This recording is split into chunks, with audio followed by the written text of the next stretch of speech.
আমি আজকে আমার চাহিদা ছিল আনারস, কিন্তু চাহিদা অনুযায়ী আমার যে প্রতিপক্ষ ছিল রাকিবুল হাসান পিয়াল, অত্যন্ত বিনয়ভাবে তাকে আমি বলেছি এবং সে সঙ্গে সঙ্গে সে আনারস তার যে থেকে সে প্রত্যাহার করে আনারসটা আমাকে সে দিয়েছে। এই জন্যে পিয়াল সহ, রিটার্নিং অফিসার সহ, সাংবাদিক সহ সবার কাছে আমি কৃতজ্ঞ যে আমার মনের মতো আনারসটা আমি এবার চেয়েছি এবং আনারস মাত্রা পেয়ে আমি নির্বাচন করব।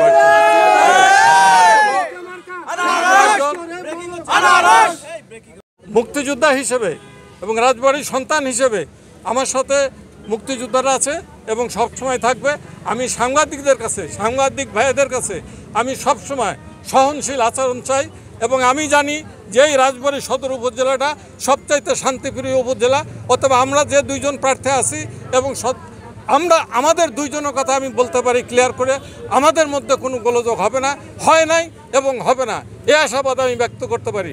আমি জানি রাজবাড়ী সদর উপজেলার নির্বাচন খুব সুষ্ঠু এবং শান্তিপূর্ণভাবে হবে, এই আশ্বাস আমি আপনাদের দিতে পারি।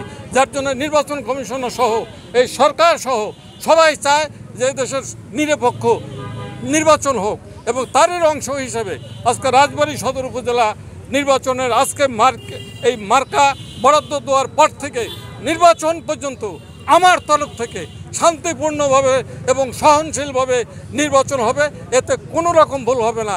আমার যদি ক্ষতিও হয় আমি চাইব রাজবাড়ী সদর উপজেলার নির্বাচনটা শান্তিপ্রিয় হোক, এই আশাবাদ আমি ব্যক্ত করি। খোদা।